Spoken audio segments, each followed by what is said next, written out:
ya Rasulullah salamun alaikum. Dele jelema anu digawena ti jam genep datang ka jam genep deui sekurang Bandung teh mau timimi tidur subuh datang ka jedar maghrib di sawah be teu bogana naon nu berangkat ti isuk balik sore di pabrik hutang nu gede berangkat ke balai desa ayo geura jadi sekretaris jalurahna ge emang sarugi jante nu sarugi teh horenganan ieu dirimpak teh jelema anu pamalesan nu tiloka mamana di dieu aya di dieu nu geus kolot tadi make sorban teh sakara Haji Memi pamalesan eta kan jelema tiloka mamana cicing bae di ieu mah mobilna loba di sawahna loba sanajan geus dijarual kuari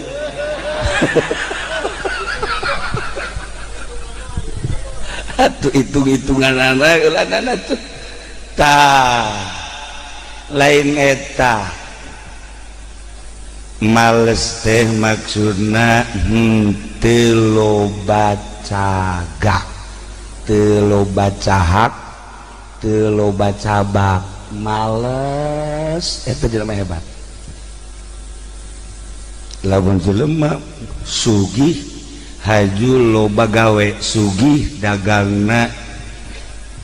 bebeneran sugih bisnisna nyaan tekaci tabakos gitu ieu mah cicing bae ka mamana henteu cicing males tapi sugih ieu mah hebat heran kan heran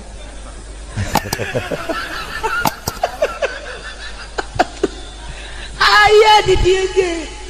kula menyaho jasa dirimpak ti loka mamana tapi sugih ngabedul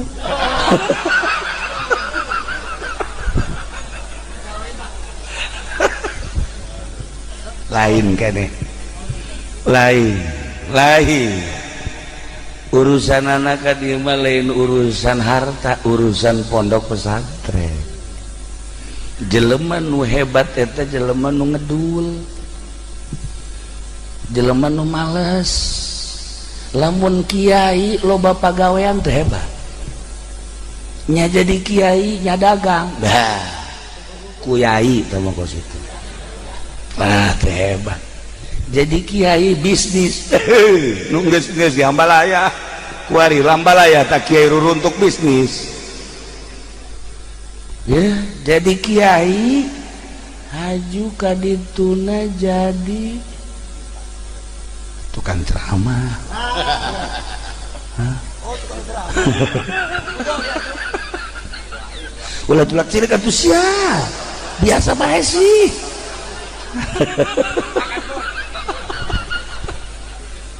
maksudnya teu hebat teu biasa bae tuh bah jadi kiai nu hebat mah kiai anu ngedul kiai nu ngaringkuk kiai anu malas mantak ayalah pepatah internasional menggapai apa saja tanpa mengerjakan apa-apa eta teh internasional teh Inggris kan di Indonesia kan kukula coba cenah ke Inggris kan ke bangke ke aing waktu bah Inggris lah tah menggapai segala apa saja atau menggapai apa-apa tanpa mengerjakan apa-apa iyalah orang yang paling istimewa setelah diteliti di berbagai benua Amerika Eropa Australia Asia eta nu paling hebat adalah jelema nu teu pernah begaweana naon berhasil istimewa tuh dibantak lamun urang boga anak ngedul hebat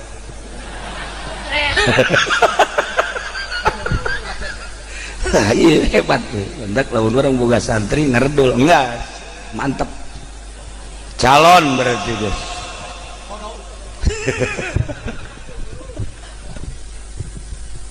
Ternyata horeganan eta teh bahasa wali menggapai segala apa saja tanpa mengerjakan apa-apa. Orang akan berhasil sebab kita kaganggu. Ketika jelema ngagegeh pondok pesantren bagi duanya najeng bisnis aya bisnisan otakna teu murni ka Allah ngajegang teu masuk itu teh lamun kiainya jadi kiai jadi pemerintahan ngajegang awewe ngajegang bagus coba sih ieu kurang neuleuh awewe ngajegang atuh mantap tapi neuleuh si ieu mah ngajegang waduh ieu mah bangotong terong. Nah, iyalah ternyata horeganan bahasa anu luar biasa. Ulah ngayakeun kegiatan nanaon sehingga hiji we ulah boga pagawean salianti ka Allah eta karek jelema berhasil. Nah, lamun urang nyekel pondok pesantren haju loba cahak kadituna lain ka Allah tunggu kehancuranana lain sekedar sebuah bangunan lain sekedar sebuah organisasi lain sekedar jaringan-jaringan tetapi pondok pesantren mah ieu ngawungkulkeun diri ka Gusti Allah bawa muridna ka Allah supaya warauheun ka Allah. Ketika jelema geus wauh ka Allah deuk aya corona deuk aya korola tenang eueuh masalah teh mah sebab kabeh ge lamun geus wauh ka Allah mah moal aya nu kaluar ti aturan Allah tenang kabeh. Urang boga pamajikan urangna kasep pamajikanna hideung nang di Allah henteu kudu riweuh-riweuh. Urangna jore, pemajikanna jore, anak korban, masalah. Atuh kasep ti mana atuh? Bapana jore, indungna jore. Kan maksudna menang ti Allah tenang. Ya Allah ya Rabb. Nah, mun urang nempo silsilah tina silsilah thariqah aya hiji jelema ngaranna Muhammad Hattak etanya nama teu boga pagawean naon studi ngaji be jeung ngaji ge jaraba sakahayangnya sakasampeurna tetapi Masya Allah dengan keikhlasan dirina muridna barisa ngaji tur jaradi solihin belah dituna jadi wali-wali Allah padahal ngajina malah teu diaranggap urang lembur kabelah dina manehanana katingalina teh bangun cumplang-campling teh arti dah atuh teu gaul jeung jelema kumaha diajak bisnis sekedar seri diajak berorganisasi sekedar senyum diajak urusan-urusan dunia nyana mangan sakadar dadah bae sebab boga kayakinanana ka Gusti Allah lobalah nu mencemooh ka manehanana kiikos kitu mah kurang gaul atuh perjuangan komo usum kuari mah negara keur kieu mah nya cicing bae padahal mah loba bagian-bagianana bergerak nu di organisasi maju bergerak nu di dunia maju nu di modern silakan tetapi kiai ahli Allah mah doa deh jadi mah tengah penting teh budak ngadoa sorangan tilok mau batur jeung teu neuleuh cau nya mah ngadoana ya Allah ya Rabbi mudah-mudahan kaji pendek ku galede kita doa teh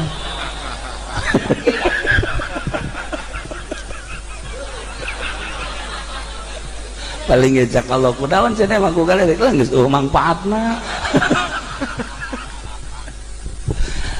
Duh, iyalah terlupakan aya hamba-hamba Allah anu dipake ka cinta ku Gusti Allah, anu sekitarna tidak pernah mentolerir, tetapi hamba-hamba Allah tersebut teh dipake ka cinta ku Gusti Allah, makhluk langit malaikat kabeh ningali mun teh mah sapulau Jawa nu didelengan si eta hungkul deui kumaha coba nu sejena mah ngan sakadar lah biasa-biasa bae terlupakan orang ku hadis eta. Aya hamba Allah anu dicintai ku Gusti Allah padahal sekeliling nama mencemooh tapi nyana dicintai ku Gusti Allah.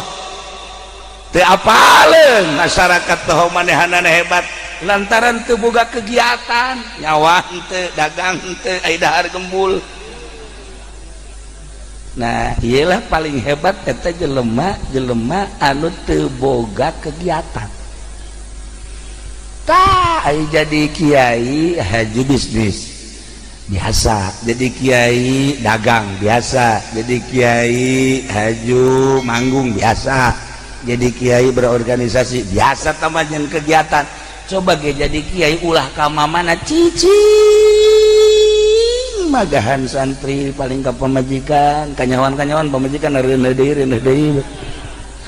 tah eta cicing mahal sanu kuat kos kitu tah nu kuat teh kos kitu cenah kiai eta daharna kumaha tah mulai dah haju geus caritakeun daharna kumaha teu percaya ka maha kawasa Allah, teu percaya teu boga kayakinan eta jadi kiai bae kurang kayakinan atuh komo santrina geus yakin ka Gusti Allah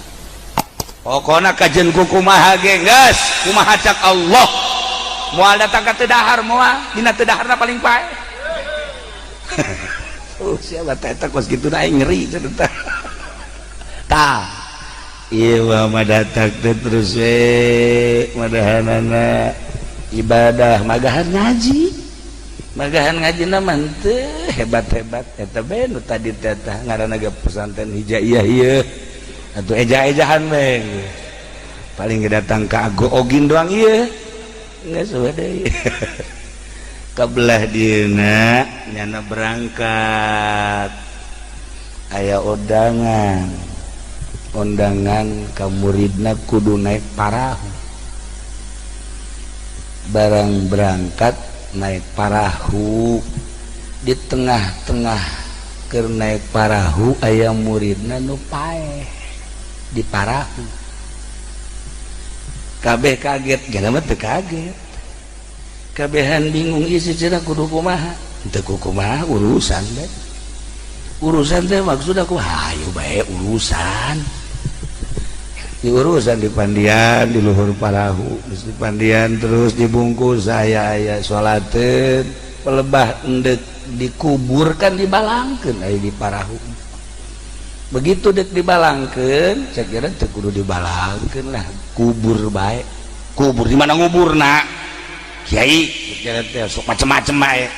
kubur lah cakena teh kubur kudu darat iyalah cakena darat di darat kan jauh keneh peureum coba peureum kabehan kunaon parahu ngalelep ka handap eta cai nyingrai kabeh set aya di handap gali cakena kuburan eta muridna kabeh kaget lain ngagali kuburan kararieu bae isi cakian orang kalelep tak mual ya langsung digali kuburannya kubur kan beres ngubur talkin beres talkin selesai kan selesai naik di ke parahu cai aya deui pret kaluhur masya Allah eta karak jelema hebat tak kehebatan manehanana teh kulantaran teu loba gawe.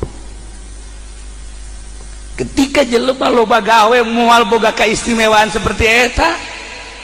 jelema anu teu boga pagawean salian ka Allah karak seperti eta lamun urang nyaritakeun guru-guru urang nu baraheula ketika memperjuangkan kemerdekaan Indonesia anu ditembak ngebul udah seret masalah dan lain sebagainya eta teh jelema nu teu boga kahayang hiji be Allah ketika kuari loba kahayang di organisasi, di pemerintahan, anu di pondok pesantren, iya buktina kos kieu. Lain unu pinter, lain unu hebat, loba teuing kahayang. Mulai geus kuari mah ji, ieu pondok sing hade ieu kuari santrina ulah loba kahayang. Kajen aya entena mah. Tuh pana juga kitu atuh. Ulah loba kahayang. Nah ieu teh kula jaritakeun hese. Jadi kiai ulah loba kahayang. Jadi aya Ki Nurjaya teh. Ki Nurjaya aya teh ngaji malam Salasa malam Jumat. Kahayangna masyaallah teu meunang leuleuk kebo. Teu meunang leuleuk sapi jadi tawar bae kunyana mun akur hargana dibeuli mun teu akur ditungtun bae. Kiai si kos kitu heran aing mah. Loba kahayang. Urang neangan kiai nu ulah loba kahayang. Cara guru-guru urang baheula. Kiai Prawira guru Abah di Sekong nu mantak hebat muridna jara di kiai tuh Ki Muhyiddin tuh Ki Usman eta Ki Abdullah murid-muridna jara di kiai santero Tangerang Serang Pandeglang kiai na andieu teu loba kahayang cicing abuya nu mantak hebat baheula di penjara nyana zaman petilu lantaran kudu bae asup ka Golkar manehanana tetep bae embung akhirnya kan di penjara tapi kunaon atuh di penjara aya di imahna aya Masya Allah ieu geus sarua aya di imah aya di kontrakan aya atuh teh menyayap ngaranna geus kitu mah nyasab tah iyalah jadi sekali deui menggapai segala apa saja tanpa mengerjakan apa-apa itulah orang yang paling hebat. Ternyata lain baik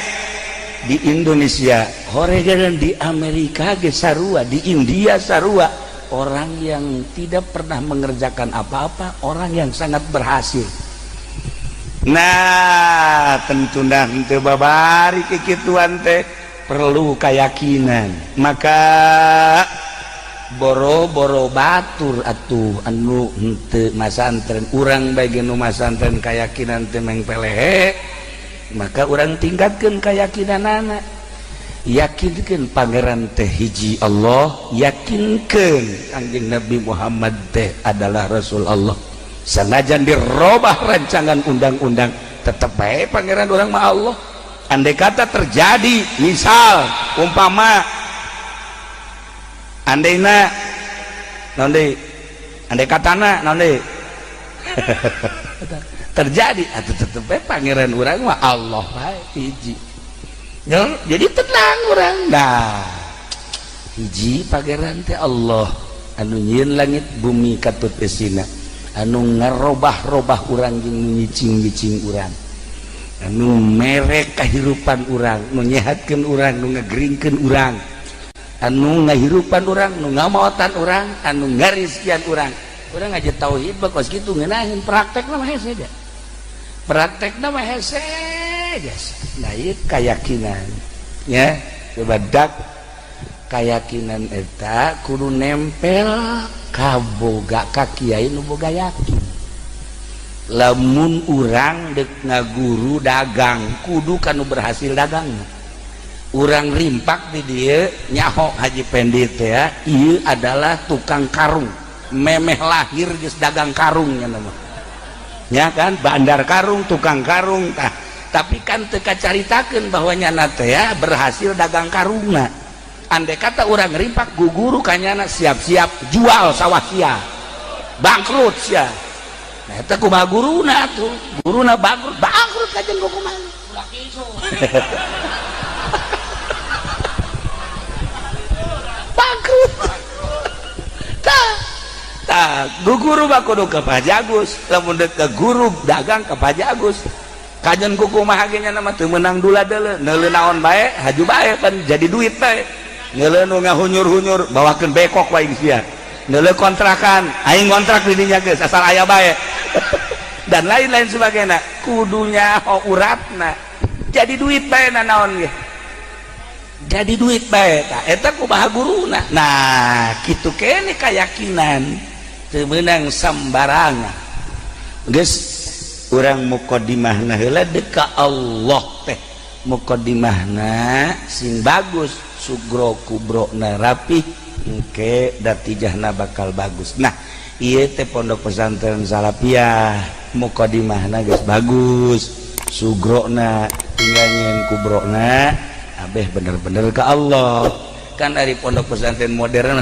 teu jore ngan eta mah berbau duniawi bagus neangan kapinteran neangan wawasan di pondok pesantren modern mun deuk ibadah mal bisa sebab muqaddimahna ge duniawi. Hari ieu mah deuk ukhrawi bener-bener ieu mah lain deui mentek ulah kaget lamun ke santrina bangsa paranjang buukna kukuna paranjang bajuna ge geus di seuseut ulah kaget emang calon wali mah kos gitu ye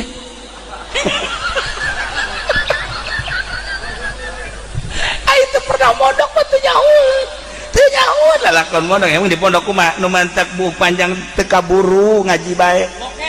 teu kaburu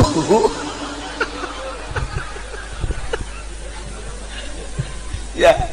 lain mah rek maksud gaji ieu kula mah rek maksud deh sakadar ningali majelis taklim ningali pondok pesantren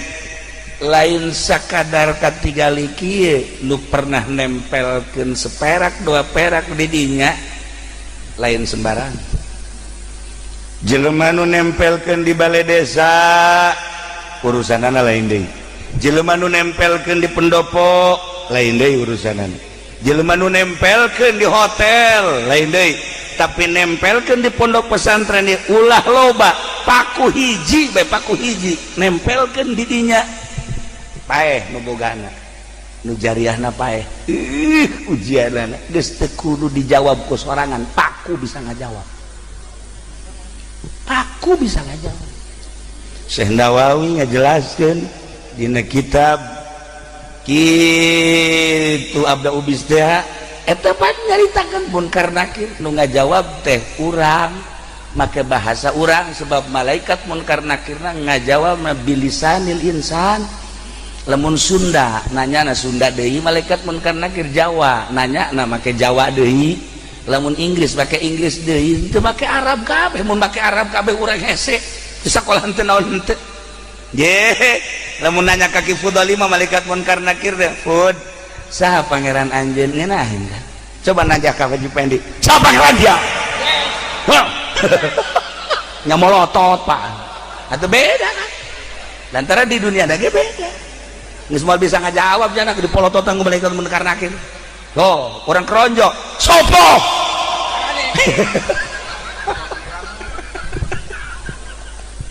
eta kos gitu le ieu ge nu ngajawab teh kan amal di antara amal urang teh aya nu nempel di pondok pesantren ieu teh kadeleuna mah sederhana kadeleuna nama alahina tetapi munggu Allah makan istimewa sebab sebuah perjuangan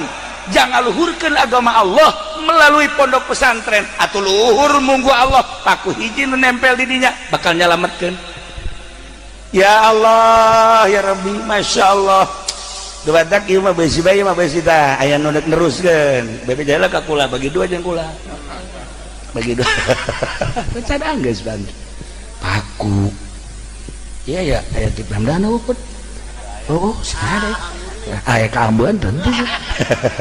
henteu lah lain deui geus saja sok ka Ambeun bae puguh ieu mah henteu nya lah ieu lah jadi urang teh naon tah ieu na lamun boga keyakinan haju terbuka urang blak beda nempo sebuah bangunan pondok pesantren mah lain deui langsung tet ka langit ka ditu nembus Masya Allah saha kiaina ieu sih loba pagawean teh teu si kiaina sih heuh kitu banget tuh kan ya Allah ya Rabb. Nah gitulah para jamaah kaum muslimin lain pondok pesantren ieu bae pondok pesantren nu mana bae ketika orang ningali pondok pesantren sederhana hina bahkan tetapi indallah luar biasa lamun kiaina teu loba pagawean kumaha nu ngageugeuhna geus lamun kiai na loba pagawean atuh pondok pesantren ge kabawa ku pagawean kiaina mantap ulah loba pagawean eta pang hese-hesena jadi kiai teh ulah loba pagawean engke bisa hiber loba kiai anu teu loba pagawean kamari ge jeung berangkat jeung kula ka Mekah sabaraha naik Garuda hiber tuh siapa pas bae pan kos nu mayar bae heraneng berangkat ke Mekah teu mayar datang ka kuari atuh teu sah ka muga haji dage ya Allah ya Rabb. Para jamaah kaum muslimin wal muslimat rahimakumullah sakali deui kiaina ieu keur carita kiai hese ulah loba pagawean hiji be Allah tenang tentrem kajian kumaha yakinkeun ka Allah ulah cangcaya sebab dititipan ilmu ku Allah moal pati-pati dititipan ilmu ku Gusti Allah lamun henteu erek di ka Allahkeun ku Gusti Allah asal yakinkeun tah nomor kedua ngawadahan jelema-jelema nu endeu ka Allah di balai desa mah wadah jelema nu endeu ka SPPT tetapi ieu mah pan ngawadahan jelema nu endeu ka Allah beuh haju disaungan ku urang dieu meuli kenteng meuli bilik nyaungan jelema nu endeu ka Allah ya Allah ya Rabbi enggeus urang dieu mah teu kudu saralat nyaungan ieu bae ka sorga teu kudu salat teu kudu jatilok ieu jauh kan dia Masya Allah kari lu badak sakadar memberikan wawasan nu noel nama tetep be Allah bukakeun geura mata hate urang deleukeun coba gerage kabaha kawasaan Allah supaya hate urang teh terbuka sebab urang teh bakal kapanggih jeung Allah geus sabaraha puluh sabaratus jeung sabaraha ribu nu kurang kasaksian jelema nu geus barali ka ditu meureun isuk pagot teh ge urang bakal balik ka ditu haju urang pernah nyaungan jelema nu endeu ka Allah bentukna mungkin mushola mungkin majelis salim mungkin masjid komo ieu mah pondok pesantren mun kula jadi haji memi mun kula jadi haji memi urang dieu ulah aya anu ngabangun aing sorangan kulantaran kula lain haji memi henteu kula ge sarua aduh ya sebab naon geus kolot mah haji memi deuk ka mana tuh Jabulu ti luhur ka handap geus wis kabeh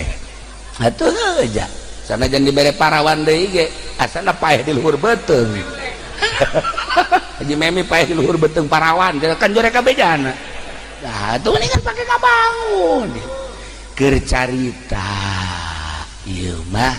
betapa mulyana urang makuan urang ngentengan urang ngaiuhan jelema nu endeu ka Allah Masya Allah karim geus tah terbuka ya ieu mah sakali deui sakadar ngobrol menggapai apa saja menggapai segala sesuatu apa saja tanpa melakukan apa-apa itulah orang yang paling istimewa tidak pernah kaganggu dan tidak pernah melakukan bisnis tidak pernah kaganggu dan tidak pernah melakukan tani tidak pernah kaganggu dan tidak pernah melakukan jaringan-jaringan kemanusiaan tidak pernah kaganggu tidak pernah melakukan politik tidak pernah kaganggu tidak pernah melakukan ekonomi budaya henteu be hiji bacana kiai kos kitu mah ulah lain hese eta moal maju cenah ulah waka nyaritakeun moal maju nagara lakukeun bae heula hese tah henteu bisa tah henteu heulanan kos kitu teh eta sok loba nyaritakeun kos kitu mah cenah itu bahaya negara urang ulah waka nyaritakeun bahaya bisa henteu pugu dihayu-hayu ge hiji-hiji acan hiji-hiji acan bisa antero teh kiai teh loba desa kegiatan malulu Masya Allah karim nu ieu dagang kebo nu ieu dagang nu ieu manggung bae sapenting opat paeh di jalan sia tuh kan ayo segala rupa nu di organisasi emang ulah lain ulah cicing teh ya hese ternyata mangga bae mah jasa dagang diulah-ulah emang duniana di dinya atau terus bae tah mangan berarti cicing teh hese. Nah iyalah kiai nuku urang dirindukeun kiai anu tadi teh tidak pernah mengerjakan apa-apa balikan deui ka pondok pesantren nu sakieu megahna indah kula beuneu pondok pesantren mun kula ngora kene kula mah daek mondok di dieu asal tapi bisa mah asal kene bae nya da urang doakeun mudah-mudahan kipudolina dulur kula alo kula dibere kuat, dibere tawakal, dibere yakin ka Gusti Allah. Juga pendampingna alo kula Siti Hajah Badiah mudah-mudahan dibere tawakal jeung yakin ka Gusti Allah. Majelis taklimna mudah-mudahan dibere mabruk ku Gusti Allah. Pondok pesantrenna dibere mabruk. Urang kabehan dibere terbuka terbuka mata hate teh hese. Barang kurang dibuka jahe horegadan ulah nempo pondokna, ulah nempo majelisna, tapi nempo manfaatna nyaungan jelema nu endeu ka Allah. Beuh, masyaallah kan. Geus lain lalagaan. Hese nyaritakeunana kos kitu teh maka usia anu endek mileuleung ieu nyelesaikeun make ya Robi bila paulas ya apa teu kudu geus bae perorangan bae gimana coba tinggal di deuleu bae setik deui mah eta atawa teu kudu ku Haji Pudoli bae teh dilangsungkeun atuh aja nah ieulah malam ieu nomor kahiji haul Ibu Hajah Ummu Kulsum urang doakeun mudah-mudahan dihampura sakabeh dosana sakali deui mudah-mudahan dihampura sakabeh dosana dilegakeun dicaangkeun di kuburanana ditarima amal ibadahna dibere naimul qabri ku Gusti Allah. Kitu nomor kaduana pondok pesantren mudah-mudahan dibere mabruk ku Gusti Allah, dibere pinuh kebarokahan ku Gusti Allah sehingga bener-bener ieu teh menjadi bintang nu kadeuleu ku malaikat. Lamun urang di dunia neuleuh ka luhur neuleuh bintang jeung bulan, malaikat di luhur langit neuleuh ka handap majelis taklim mushola pondok pesantren nu kadeuleu ku malaikat harurung etalah kiai-kiaina nu bener-bener